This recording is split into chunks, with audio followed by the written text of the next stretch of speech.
Hey guys, my name is Michael Pompeo. I live near Seattle, Washington. I have a wife and two daughters and another child on the way. And in a moment, I'm going to invite you to a unique Christian church that I'm starting. But first, I want to tell you a quick story of one of the things that changed my life and is really the beginning of what led to this church.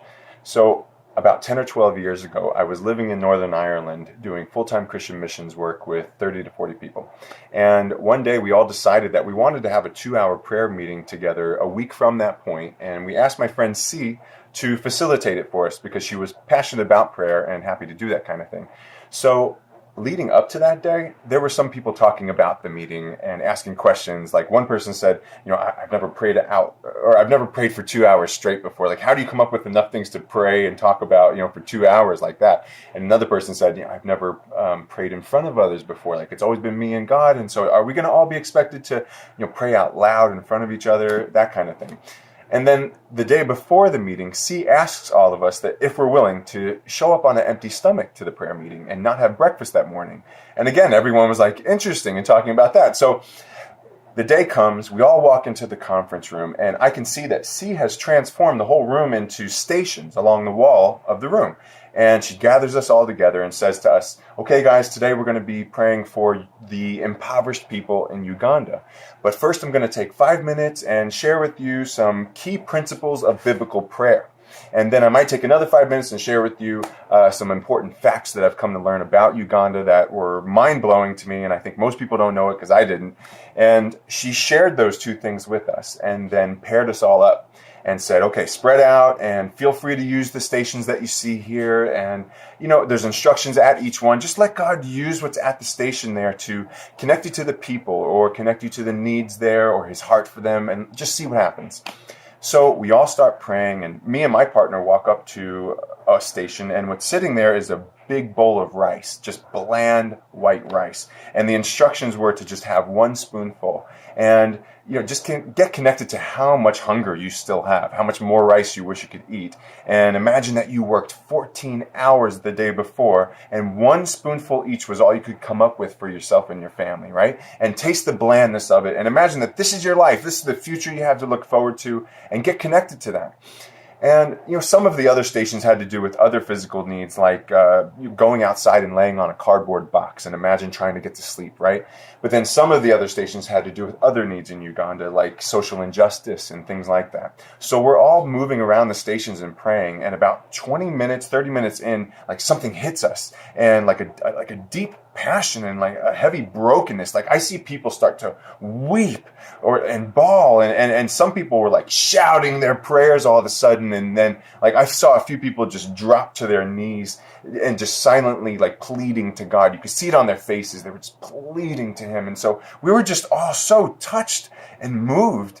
And before you know it, C was like, all right, guys, that's it. Start wrapping up. We need to debrief. And we're all like, wait, that was 2 hours? That flew by. That was like crazy. So we all debrief. And during that time, we find out that a few people felt that God gave them a message for the churches in Uganda. And then they read what the message was. And they're all from different pairs. And it was the same message. And we were all just like, oh, this is crazy. This is like a real message that God wants us to get to the churches in Uganda somehow. Like, we need to take action on this. So we're like talking about how to do that. And one person volunteers because they think they know somebody who might have the right connections out there. And we're like, okay, go for it.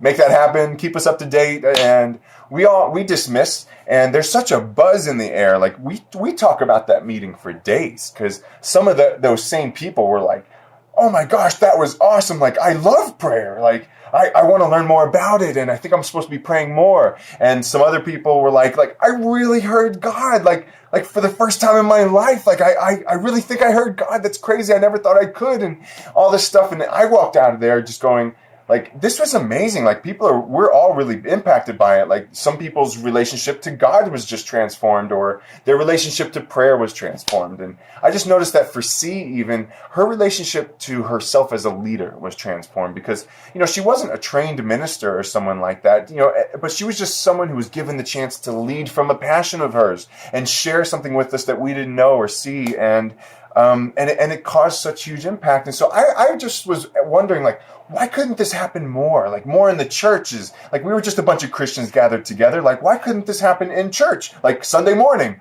and since that day, God has kind of dropped me into different experiences or events where maybe it wasn't Christians praying together, but it was a bunch of us in moments of evangelism or discipleship together or Bible study, where I saw what could happen when the whole church is given the chance to cause growth for the whole church. When just as much effort is put into living out our beliefs as is figuring out our beliefs and studying them and debating them, that kind of thing.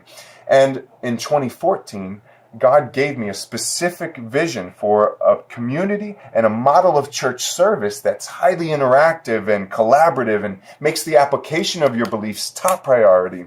And on January 15th, the name of the church is The Garden, and on January 15th is our first kickoff service right here in Seattle.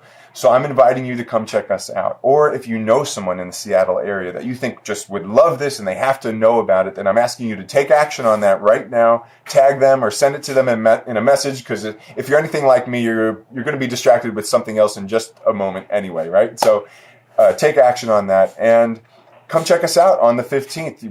I'm gonna share the vision with more specifics and more detail with everyone, but then we're gonna have a church service, the Garden style, and come check us out. Thank you for listening, and love you.